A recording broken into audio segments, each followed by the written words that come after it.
Welcome back to my channel. మరొక short వీడియోతో మీ ముందుకొచ్చేసానండి. ఈరోజు మా ఇంట్లో నేను దొండకాయ పచ్చడి చేశానండి. దొండకాయ పచ్చడి అయితే చాలా యమ్మీగా, టేస్టీగా చాలా చాలా అంటే చాలా బాగుందండి. ఒకసారి మీరు కూడా ట్రై చేయండి. ఈ వీడియో ఫుల్ లింక్ అనేది నేను ఆల్రెడీ ఛానల్‌లో అప్లోడ్ చేశాను. ఒకసారి మీరు వెళ్లి చెక్ చేయండి. చెక్ చేసి మీరు కూడా ట్రై చేసి టేస్ట్ ఎలాగుందో టేస్ట్ చేసి కామెంట్ బాక్స్‌లో కామెంట్ చేయండి.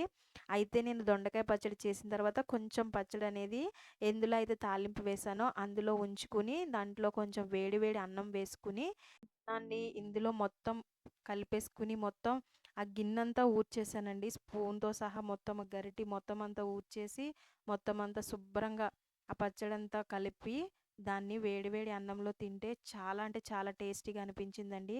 మనకి పాత రోజుల్లో మన మమ్మీలు వాళ్ళ గ్రాండ్ పేరెంట్స్ వీళ్ళందరూ మనకి ఇట్లాగే పచ్చడి ఏదైనా తాలింపు పెడితే ఇట్లాగా అదే ప్యాన్‌లో మనకి అన్నం వేసి కలిపేసి ఆవకాయ కూడా అట్లాగే కలిపిన తర్వాత వేసి పెట్టేవారు కదా! అలా తింటే చాలా టేస్టీగా ఉంటుందండి. నేను కూడా అలాగే ట్రై చేశాను. ఇంగోండి ఫస్ట్ ముద్ద మీకే పెడుతున్నాను. చాలా యమ్మీగా అయితే ఉందండి.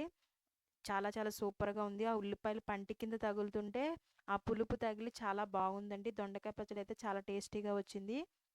ఒకసారి మీరు కూడా ట్రై చేయండి. ఈ వీడియో గనక మీకు నచ్చినట్టయితే లైక్ చేసి, షేర్ చేసి, సబ్స్క్రైబ్ చేసుకుని, పక్కనే ఉన్న బెల్ ఐకాన్‌ని క్లిక్ చేసి నాకు మీ సపోర్ట్‌ని తెలియచేయాలని కోరుకుంటూ, మరొక ఇంట్రెస్టింగ్ వీడియోతో మళ్ళీ కలుసుకుందాం. అంతవరకు బాయ్ బాయ్.